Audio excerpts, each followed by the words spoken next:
आगे बढ़े तो दोनों भैया कृष्ण बलराम हाथ में दोहिनी लिए गैया दोहने जा रहे थे गौशाला। ददर्श कृष्णम रामं च ब्रजे गोदोहनम गतौ पीत नीलांबरधरौ सरदम गुरुहेक्षणौ। कन्हैया के श्याम वर्ण पर पीतांबर, दाऊ जी के गौर वर्ण पर नीलांबर विभूषित हो रहा है। ऐसी दोनों की युगल छटा को देखते ही अक्रूर जी ने दौड़ करके प्रभु के पाद पद्मों को पकड़ लिया, प्रेमाश्रु से पाद प्रक्षालन ही कर दिया। भगवान ने बरबस उठा करके हृदय से लगाया, अरे चाचा जी आए हैं, चाचा जी आए हैं। बड़े आदर के साथ दोनों भैया हाथ पकड़ के अंदर भवन में लाए, सुंदर आसन दिया, चरण प्रक्षालन किया। प्रक्षाल्य विधिवत पादौ, मधुपर्कारी के द्वारा दिव्य पूजन किया, अतिथि सम्मान करते हुए गाय निवेदन करी, सुंदर भोजन कराया, एकांत कक्ष में सैया पर शयन कराया। और तब एकांत में प्रभु बैठ करके बोले, चाचा जी अब बताइए अचानक कैसे आना हुआ। अक्रूर जी बोले, वैसे तो आपको सब पता ही होगा कि हम क्यों आए हैं, फिर भी पूछ रहे हो तो बता ही देते हैं। पूरा कंस का षड्यंत्र अक्रूर जी महाराज ने सुना दिया। भगवान मुस्कुरा के बोले, चाचा जी जब मामा जी ने इतने स्नेह से बुलाया है तो हम अवश्य जाएंगे, परंतु ये षड्यंत्र वाली बात और किसी को न सुनाइए, अन्यथा यहाँ से निकलना कठिन हो जाएगा। आप केवल मेला की चर्चा कर। और भगवान नंद बाबा के पास आए, बाबा बाबा हम तो मेला देखने जाएंगे। नंद बाबा बोले, अक्रूर क्या बात है। अक्रूर जी बोले, हाँ मथुरा को बहुत बड़ा मेला है बाबा, आप चलो। नंद बाबा बोले, ठीक है भैया, तो हम मेला देखे आएंगे और कंस को कर भी दे आएंगे। पूरे वृंदावन में दुहाई लगवा दी, मथुरा को मेला है, जो देखो चाहे वो सवेरे तैयार है जाए। घर घर में जन जन में सूचना पहुंचा दी गई। ग्वाला तैयारियां करने लगे कि चलो हम भी मथुरा घूमेंगे, मेला घूमेंगे और कन्हैया के साथ आनंद लेंगे। पर जहां मथुरा जाने की बात ब्रज गोपियों के कान में पड़ी, सबकी नींद उड़ गई, सब एकदम भयाक्रांत हो गई और अपना अपना घर छोड़ निद्रा त्याग झुंड बना करके आपस में बस एक ही चर्चा पूरे ब्रजमंडल में गोपियों के बीच, कल मथुरा जा रहे हैं श्री कृष्ण। सबकी नींद उड़ गई। आप उसमें कहती हैं, बहन जाते तो रोज ही थे हमसे अलग, अंतर इतना है और दिन गाय चराने जाते थे, आज कल मथुरा जाएंगे। एक बोली, गाय चराने जाते थे तो विदा तो करती थी, पर मन में ये विश्वास भी था कि सूर्यास्त होते ही लौटेंगे, अगवानी भी तो हम करेंगे। पर मथुरा विदा करते समय क्या आशा करें, क्या अपेक्षा करें, कब लौटें, कोई पता है क्या। ऐसा हुआ कहीं उनका मन वहीं रम गया तो क्या होगा।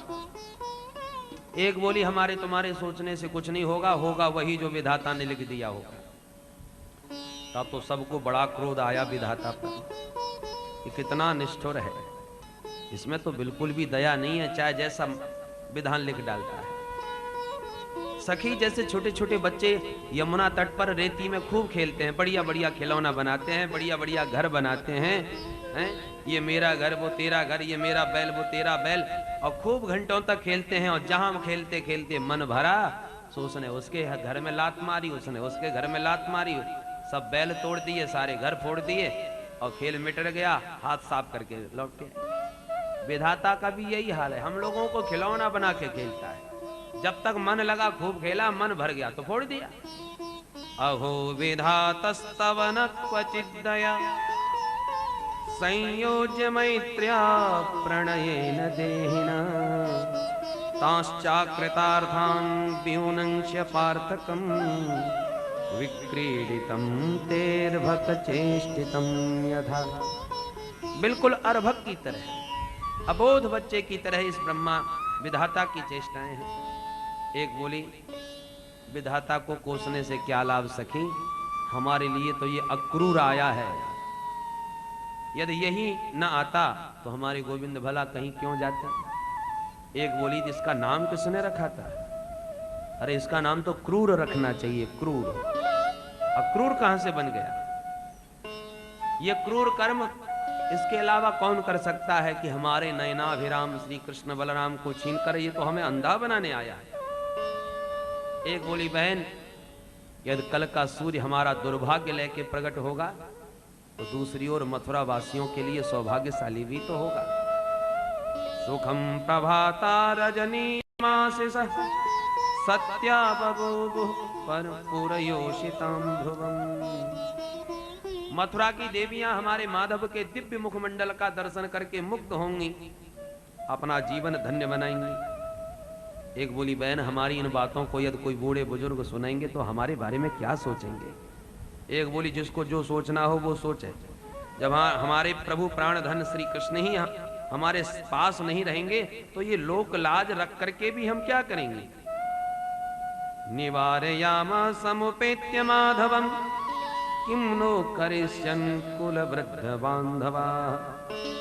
सारी लोक लाज का परित्याग करके बारंबार प्रभु को सारी रात पुकारती रही गोपियां, गोविंद दामोदर माधवेति। प्रातः काल हो गया। नंद बाबा तो स्नान ध्यान से निवृत्त होकर के गोरस गाड़ियों में रख करके ग्वालों के साथ मथुरा प्रस्थान कर दिए। स्नानोपरांत जैसे ही भगवान रथारूढ़ हुए और अक्रूर जी चलने को उद्यत हुए कि गोपियां सन्मुख आके खड़ी हो गई। गोपियों के हृदय में विरहाग्नि का संताप जब देखा तो भगवान रथ से नीचे उतर के गोपियों के पास आए और चलते चलते उन्हें समझाया। तास्तथा तप्यते वीक्ष्य स्वप्रस्थाने यदुत्तमः सांत्वयामास सप्रेमयी रायास्य इति दौत्यकैः। सबको समझाने लगे, देवियों जीवन में संयोग वियोग दिन रात की तरह आते हैं। दिन कितना भी बड़ा हो रात्रि होनी निश्चित है, रात्रि है तो दिन भी निश्चित है। संयोग वियोग जीवन के इसी प्रकार के पहलू हैं। एक दो दिन की बात है, आज जाऊंगा कल मेला देखूंगा, अरे परसों तक तो लौट ही आऊंगा। एक दो दिन की ही तो बात है।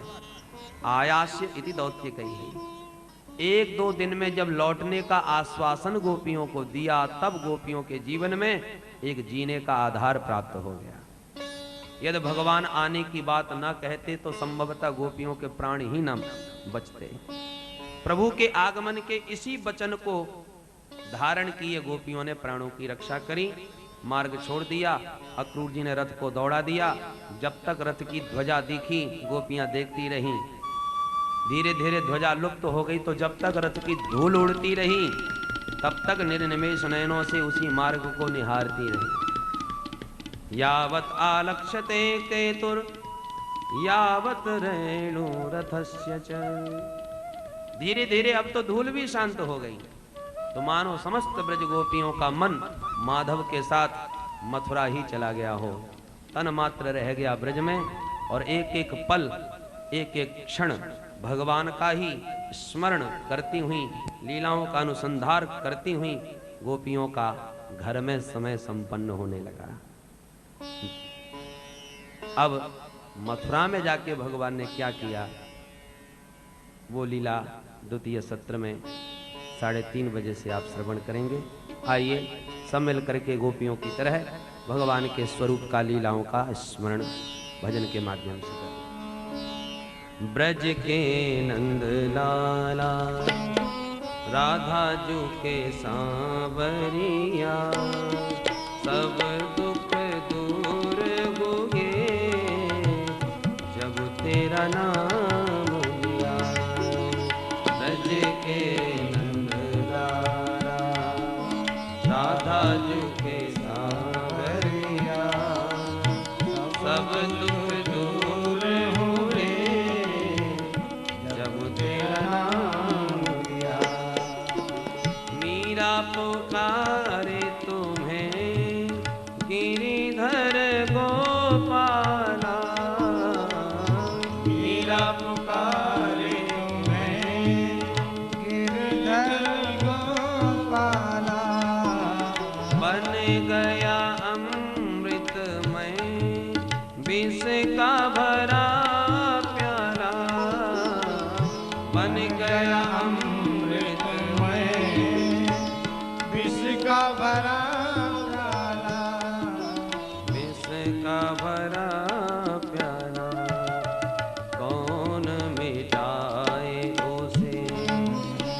जिसे तूने राख लिया, सब दुख दूर हो गए जब तेरा नाम लिया।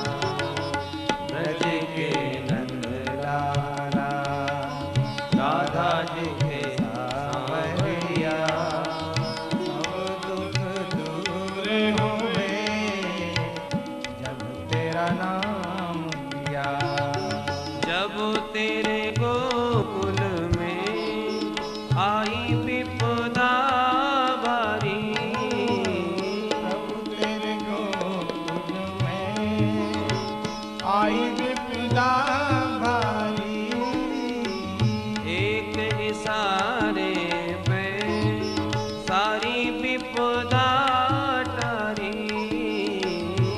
एक इशारे में सारी विपदा टारी। सारी विपदा टारी, मुड़ गया गोवर्धन जिसे तूने उठा लिया, सब दुख दूर हो गए जब तेरा नाम लिया। ब्रज के नंद लाला, राधा जी के सांवरिया, सब दुख दूर हुए जब तेरा नाम लिया। नैनों में श्याम बसे, मन में बनवारी। नैनों में श्याम बसे, मन में बनवारी। सुध बिसराए गई मुरली की धुन प्यारी। सुध बिसराए गई मुरली की धुन प्यारी। मुरली की धुन प्यारी। मेरे मन मंदिर में रास रचाओ रसिया, सब दुख दूर हो गए जब तेरा नाम लिया। ब्रज के नंद लाला, राधा जी के सांवरिया, सब दुख दूर हुए जब तेरा नाम लिया। देख रहे हो तुम मेरे दुखड़े सारे। देख रहे हो तुम मेरे दुखड़े सारे। कब दर्शन दोगे मेरी आँखों के तारे। कब दर्शन दोगे मेरी आँखों के तारे। अब दर्शन दे दो नयनों के तारे। अब दर्शन दे दो नैनों के तारे। नयनों के तारे। अधर पे मुरली है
प्यारी राधा राधा राधा राधा राधा भजो रे मन राधा राधा राधा राधा राधा भजो रे मन राधा राधा राधा राधा राधा जपो रे मन राधा श्री राधा श्री राधा मन राधा श्री राधा श्री राधा रटो रे मन राधा श्री राधा श्री राधा रटो रे मन राधा श्री राधा श्री राधा श्री राधा श्री राधा राधा श्री राधा श्री राधा श्री राधा श्री राधा राधा श्री राधा श्री राधा बोल राधा रानी की श्री बरसाने वारी की रासेश्वर भगवान की पूज्यपाद श्री स्वामी जी महाराज की सुखदेव भगवान की जय जय श्री राधे।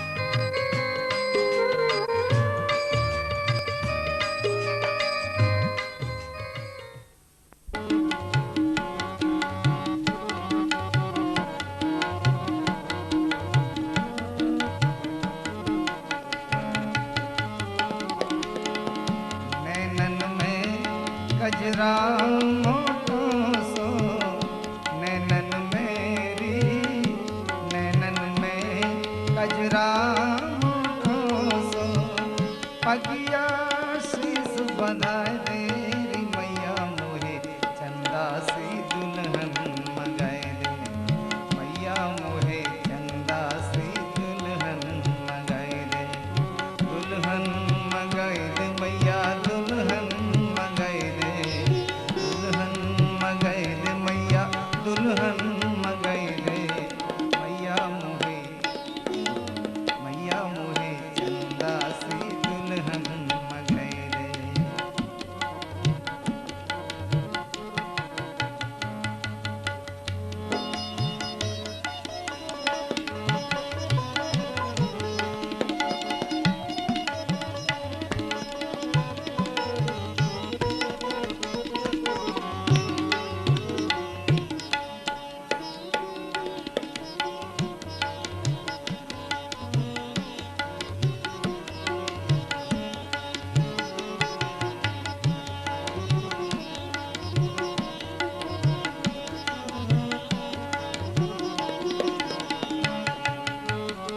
अब ही मैया जाऊं ब्याह में अब ही मैया रे अब ही मैया रे अब ही मैया जाऊं ब्याह में बाबा सुन करवाए दे रे मैया मोहे चंदा सी दुल्हन मगाए दे मैया मोहे चंदा सी दुल्हन मगाए दे दुल्हन मगाए दे मैया दुल्हन मगाए दे दुल्हन मगाए दे मैया दुल्हन मगाए दे मैया मोहे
प्यारी मैया भगवत मोरी, हाँ भगवत मोरी प्यारी मैया।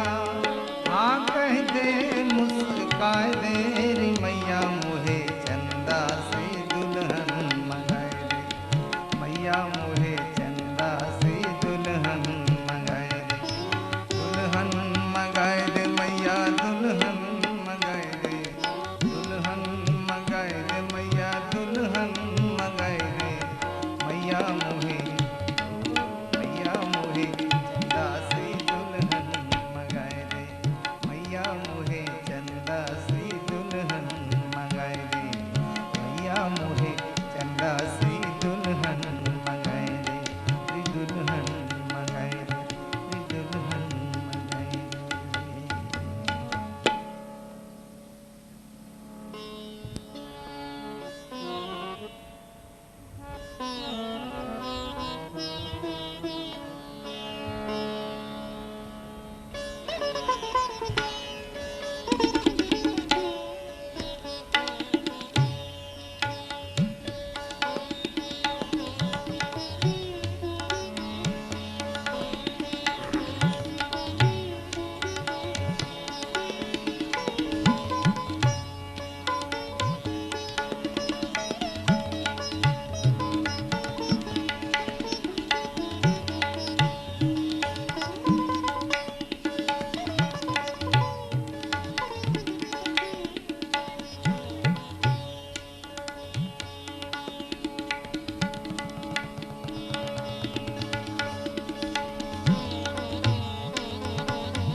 नौमी गते भवकुशे अडिदम्बरा गुञ्जावतं सपरिते शनिसंमुखा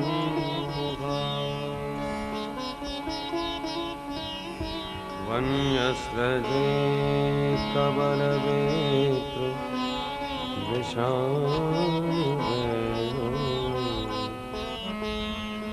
लक्ष्मश्रिये मृदुपदे पशुपांगजा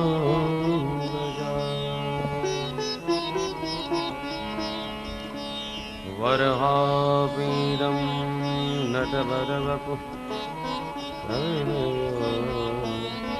कर्णिकारम्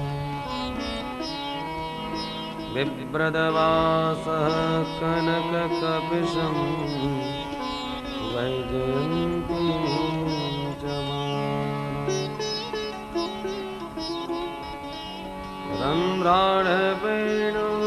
रन्ध्राढवेणुरधरसुधया पूरयन् गोपवृन्दैः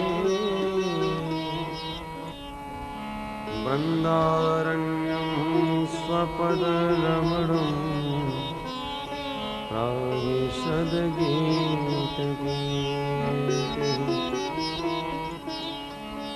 जय जय श्री राधारमण, जय जय नवल किशोर।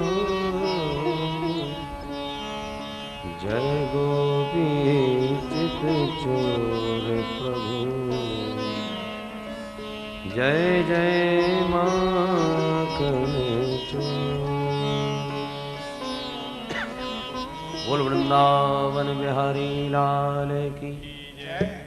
श्रीमद्भागवत महापुराण की जय। श्री सुखदेव भगवान की जय। जय जय श्री राधे। भजन बिना तन राख की ढेरी जीवन रैन अंधेरी। ओ जीवन रैन अंधेरी। भजन बिना राख की ढेरी जीवन रैन अंधेरी। जीवन रैन अंधेरी। क्यों मूरख मन भटक रहा है। क्यों मूरख मन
हरे राम राम राम हरे हरे। हरे कृष्णा कृष्णा कृष्णा हरे हरे, हरे राम राम राम हरे हरे। हरे कृष्णा कृष्णा कृष्णा हरे हरे, हरे राम राम राम हरे हरे। हरे कृष्णा कृष्णा कृष्ण कृष्ण हरे हरे, हरे राम राम राम हरे हरे। हरे कृष्णा कृष्णा कृष्णा हरे हरे, हरे राम राम राम हरे हरे। हरे कृष्णा कृष्णा कृष्ण कृष्ण हरे हरे, हरे राम राम राम हरे हरे। हरे कृष्णा कृष्णा कृष्णा हरे हरे, हरे राम राम राम हरे हरे। हरे कृष्णा कृष्णा कृष्णा हरे हरे, हरे राम राम राम हरे हरे। हरे कृष्णा कृष्णा कृष्णा हरे हरे, हरे राम हरि राम बोल। हरे हरे। हरे कृष्णा कृष्णा कृष्णा हरे हरे, हरे राम राम राम हरे हरे। हरे कृष्णा कृष्णा कृष्णा हरे हरे, हरे राम राम राम हरे हरे। हरे राम राम राम हरे हरे। हरे राम राम हरे हरे। हरे कृष्णा कृष्णा कृष्णा हरे हरे, हरे कृष्णा कृष्णा कृष्णा हरे हरे। हरे राम राम राम हरे हरे। हरे राम राम हरे हरे। बोल राधा कृष्ण भगवान की जय। जय जय श्री राधे।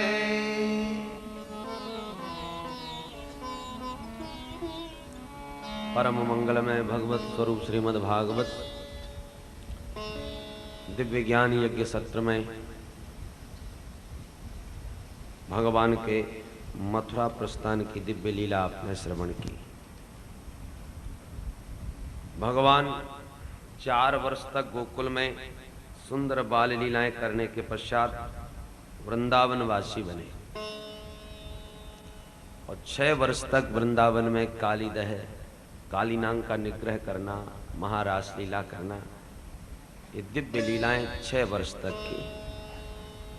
और जब 11 वर्ष के हो गए तो अक्रूर जी के साथ अब मथुरा को प्रस्थान किया।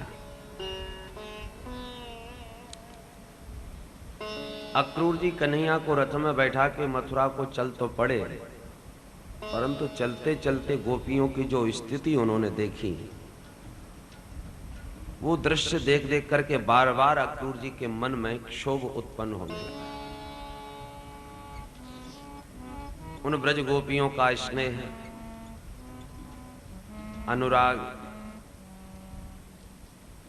और फिर कन्हैया का सुंदर सुकुमार स्वरूप, ये सब देख देख करके अक्रूर जी के मन में बार बार एक बात आती है, कंस बड़ा दुष्ट है, उसके पास बड़े भयानक एक से एक राक्षस असुर हैं। मैं मेला के बहाने श्री कृष्ण को लेके जा तो रहा हूं, वैसे तो मैंने श्री कृष्ण को सब कुछ बता दिया, पर भगवान न करे कहीं उन असुरों ने सबने मिलकर के श्री कृष्ण के साथ कुछ अघटित घटा दिया, कोई अनहोनी कर दी, श्री कृष्ण को कदाचित कुछ भी हो गया तो उन गोपियों को मैं क्या उत्तर दूंगा। मेरे जीवन में तो सबसे बड़ा कलंक लगेगा, गोपियां मुझे तो कभी क्षमा कर ही नहीं सकती। क्या इतने सुकुमार श्री कृष्ण उस असुर को मार सकेंगे? अनेक संकल्प विकल्प मन में अक्रूर जी के उत्पन्न हो रहे हैं। भगवान समझ गए। रथेन वायुवेगेन कालिंदी मघनाशिनी, अघनाशिनी कालिंदी के तट पर पहुंच गया रथ, यमुना तट। यमराज की सगी बहन है यमुना, इसलिए इनको कहते हैं यमानुजा, अनुजा हैं यमराज की। दीपावली के एक दिन बाद यमद्वितीया आती है, बहन भाई का त्योहार होता है।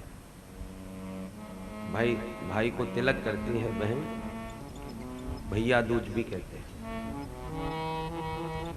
तो उस दिन यमराज भी आते हैं यमुना के पास। तो यमुना उस समय मांगती हैं अपने भाई से वरदान। क्या? बोले आज के दिन जितने भी जीवों ने मेरा आश्रय लिया है उनसे आप हाथ न लगाना। इसलिए उसको कहते हैं यमद्वितीया। उस दिन जो भी भाई बहन एक साथ यमुना जी में स्नान करें वो सब यम के ताप से मुक्त हो जाते हैं, यमराज उनको क्षमा कर देते हैं। इसलिए एक संत बड़ी सुंदर बात कहते हैं, यमुना विसारे हैं तो यमुना विसारे हैं। शब्दों पर ध्यान दें, यमुना विसारे हैं तो यमुना विसारे हैं, और यमुना समारे हैं तो यमुना समारे हैं।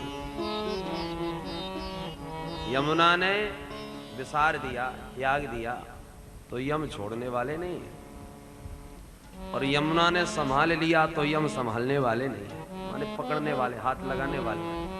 यमुना विसार हैं तो यमुना विसार हैं, यमुना समार हैं तो यमुना समार हैं।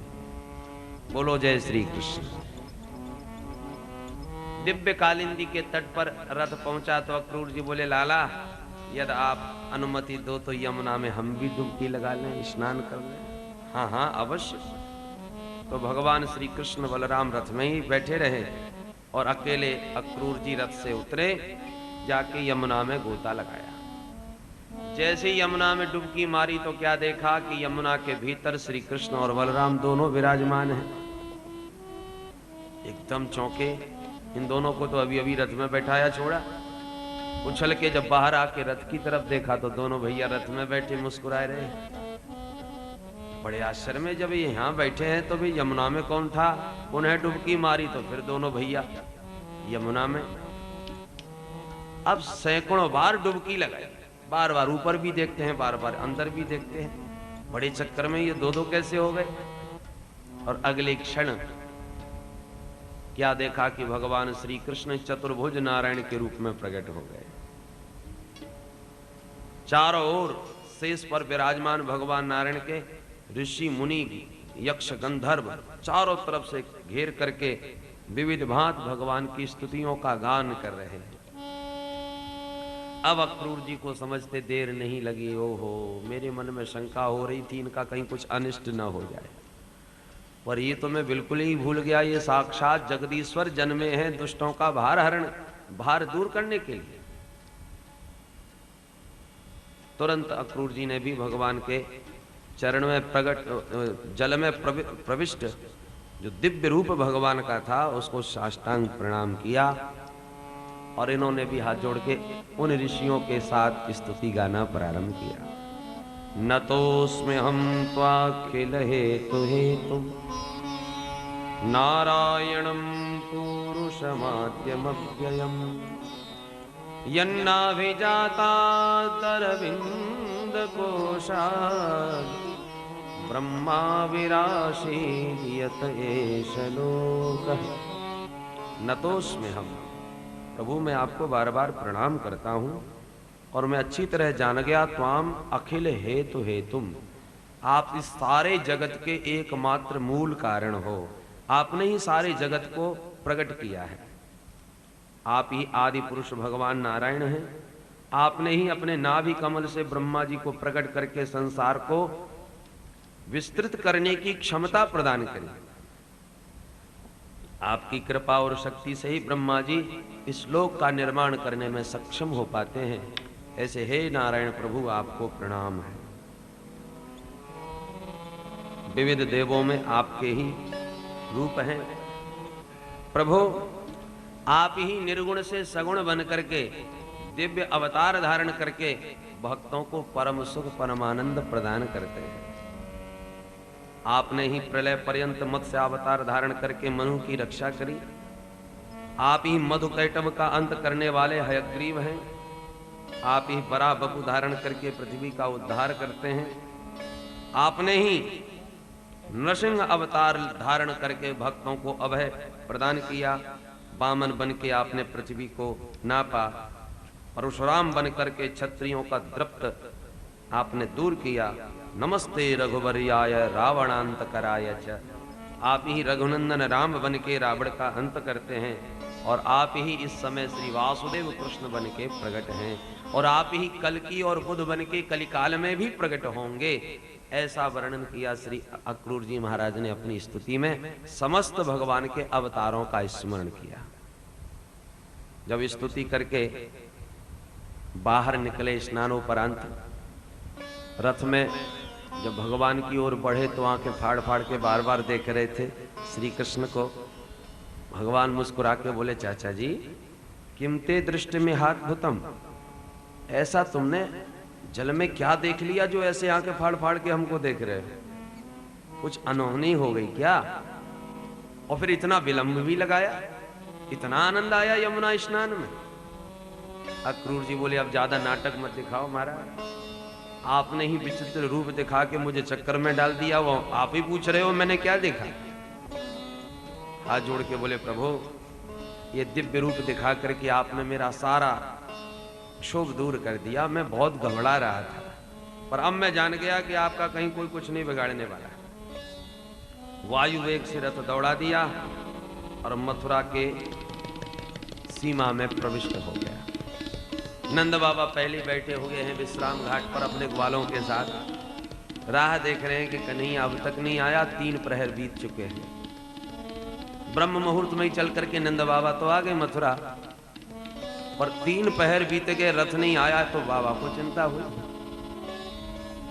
जैसे ही रथ आया नंद बाबा तुरंत दौड़े, और कन्हैया इतनी देर लगाई दी तेने, हम बैलगाड़ियों से आ गए, तुम रथ में ना आ पाए। कन्हैया बोले, बाबा हमने देर बिल्कुल ना करी, चाचा जी ने रास्ते में यमुना नहावे में घंटन लगाई दी। अच्छा अच्छा कोई बात ना, अब आराम करो, कल मेरे साथ चलियो, पूरा मेला दिखाई दूंगा। कन्हैया बोले, बाबा अभी तो 1 प्रहर बाकी है, 3 प्रहर बीते हैं, आप आज्ञा दो तो रात होवे से पहले या 1 प्रहर में ही पूरा मथुरा को मेला देखे आवे। अरे पूरा ना तो जितनो देख सके उतनो ही देखे आवे। बाबा हमने मथुरा की बड़ी महिमा सुनी है कि बड़ी सुंदर नगरी है, और अब हमारे मन में बड़ी उत्कंठा है, जब आई गए हैं तो 1 प्रहर को लाभ लें। नंद बाबा बोले, खबरदार, ये अपनो वृंदावन ना है, कंस की नगरी मथुरा है, और तेरो मोह भरोसा ना है कब कौन से लड़ भिड़ जावे। तो भैया तू मेरे संग में चलियो, मैं पूरा मेला दिखाई दूंगा 1 दिना में, अकेलो ना है भेजबे वारो। कन्हैया हंस के बोले, बाबा मेला में आनंद तब आवे जब मेल के लोग हो गए, हमारो तुम्हारो कहा मेल? तुम बुड्ढे बुड्ढे अलग जाइयो, हम बच्चे बच्चे अलग जाइए। जब सब जोड़ीदार हो गए एक से, तब मेला में आनंद आवे। और कोई छोरा कहीं बूढ़े बुजुर्ग बाबा के साथ मेला देखवे चलो जाए तो दिख गए हो मेला। छोरा कहेगा, बाबा हमें बर्फ चाहिए, बाबा कहेंगे चुप, वैसी खांसी जुकाम हो रहा है, बर्फ खाएगा। बच्चा कहेगा, बाबा तो हम झूला झूलेंगे, बाबा कहेंगे चुप, पलकिया गिर जाएगी तो प्राण निकल जाएंगे। कन्हैया बोले, झूठी बात। बलराम जी आगे बढ़ के बोले, बाबा बिल्कुल चिंता मत करो, मैं कन्हैया को लेके जाऊं और अभाल मेला दिखा के लाऊं, काऊ से झगड़ा ना हो, मैं बहुत समझदार हूं बाबा। नंद बाबा समझ गए इन सब छोरन के मन में घूमबे की है, तो अम्बू को ज्यादा विघ्न नहीं डालना चाहिए। अच्छा ठीक है, देख बलराम तू समझदार है, तेरे संग में भेजूं, और रात ना हो बात से पहले जल्दी आ जाइयो लौट के विश्राम घाट। ठीक है बाबा। अनुमति मिल गई, दोनों भैया बड़े प्रसन्न। बलराम जी बोले, चल लाला। ग्वाला भी संग में आए हुए हैं, सब तुरंत तैयार हो गए। कन्हैया हम आए मेला देखने, चलो तुम भी चलो।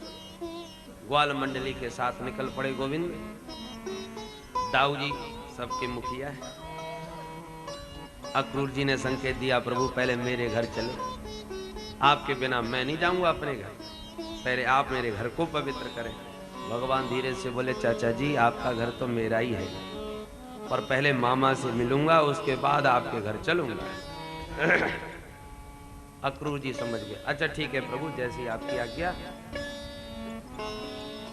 अक्रूर जी सीधे कंस के पास पहुंचे। सरकार मेरा काम पूरा हो गया, श्री कृष्ण बलराम को पर करके साथ ले आया हूं, विश्राम घाट पर विश्राम कर रहे हैं, अब आप जाने। इतना सूचना देके अक्रूर जी अपने घर गए। उधर जब दाऊ जी के साथ कन्हैया मथुरा में प्रविष्ट भये, ताम संप्रविष्टौ वसुदेव नंदन। आज मथुरा में वसुदेव नंदन प्रविष्ट हो रहे हैं, नंद नंदन नहीं। ज्यों ही पूरे नगर में चर्चा का विषय बन गया, कान कान में सबके चारों तरफ एक ही चर्चा फैल गई, ओरे भैया वो पूतना को मारवे वारो छोरा आ गए। कोई कहे ए भैया वो 7 कोस को पहाड़ उठावे वारो गिरधारी आ गए। मथुरा के वासी श्री कृष्ण की इन विविध लीलाओं को सुनते रहते थे, तो सुनकर के सबके मन में कौतूहल होता था कि क्या ये संभव है, छोटा सा बच्चा इतनी बड़ी राक्षसी को खेल खेल में मार दिया, 7 कोस का पहाड़ उसने उठा लिया। जब सुना कि वही बालक मथुरा में हमारे शहर में आया हुआ है, तब तो सबकी उत्कंठा दर्शन की। हम भी तो देखें वो कैसा अनोखा बालक है, जो सुनता है, जहां सुनता है, सब कामों को छोड़ करके बस भागता है। कहां है वो बालक? जो देवियां आज तक घर की सीमा से बाहर तक नहीं निकली, मर्यादा का बड़ा प्रतिबंध है, आज वो भी सब कुछ छोड़ करके गली गली में भागती फिर रही हैं। ए बहना, वो नंद को छोरा निकल गए होगा? बोले हाँ बहन जल्दी भाग, बस अभी अभी निकल के गए। भागती पूछती फिर रही है। जो निकल नहीं पा रही वो अट्टालिकाओं पर खड़ी होकर के झांक रही हैं, संभवतः इस गली से निकलें। और जब निकलते हैं श्री हरि अपने परिकर के साथ, तो ऊपर से पुष्पों की वर्षा करने लगती हैं। चारों ओर से एक ही चर्चा, आपस में कहती है बहना वो देख कारो कारो मुरली वारो, यही ने पूतना मारी। दूसरी कहती है बहन देख वे तुमने 100 छोरा, और इतनी बड़ी राक्षसी याने कैसे मारी होगी, 7 कोस को पहाड़ कैसे उठाया होगा। दूसरी कहती है बहन वाके संग में वाको बड़ो भैया जो बलराम है, ये भी बड़ो बलशाली है, धेनुकासुर को पैर पकड़ के घुमा के पछीट दियो, इतना बलवान है ये। इतनी जोर से बातें करती हैं कि गली में जाते हुए गोविंद के कान तक वो शब्द पहुंच जाते हैं। और जब भगवान अपने बारे में सुनते हैं तो मुस्कुरा के उधर ही देखने लग जाते हैं।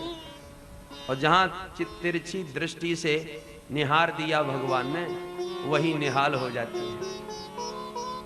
मिथिलापुरी के राम जी तो बड़े लजीले, शर्मीले, सकुचीले, मर्यादा पुरुषोत्तम है, किसी को दृष्टि उठा करके देखने में भी महासंकोच। और मथुरा के श्याम जी बड़े नटखट हैं, इनको तुम्हारा तनिक भी संकोच नहीं, एक पल में दृष्टि कहां कहां घूम जाए। तो ये तो जबरदस्ती चित्त को आकृष्ट करने वाले चित्त चोर हैं। करसयति कृष्ण। तो मथुरा की बीथियों में जब विचरण किया तो समस्त मथुरा वासियों के चित्त को चुराते चले जा रहे हैं। फूलों की वर्षा चारों तरफ से हो रही है। मनमोहन जाकी दृष्टि परत, ताकि गति होत है और मनमोहन जाकी दृष्टि परत, ताकि गति होत है और मनमोहन जाकी दृष्टि परत, ताकि गति होत है और मनमोहन जाकी दृष्टि परत। जिसके ऊपर मनमोहन की दृष्टि पड़ जाए, उस बेचारे की गति ही कुछ और हो जाती है। वो संसार से अलग मालूम पड़ता है, उसका प्रत्येक व्यवहार पृथक हो जाता है। न सुहात भवन तन असन बसन, न सुहात भवन तन असन भसन, बनही को धावत दौर दौर, बनही को धावत दौर दौर, मन मोहन जागी दृष्टि परत, ताकी गति होत है और मन मोहन जाकी दृष्टि परत।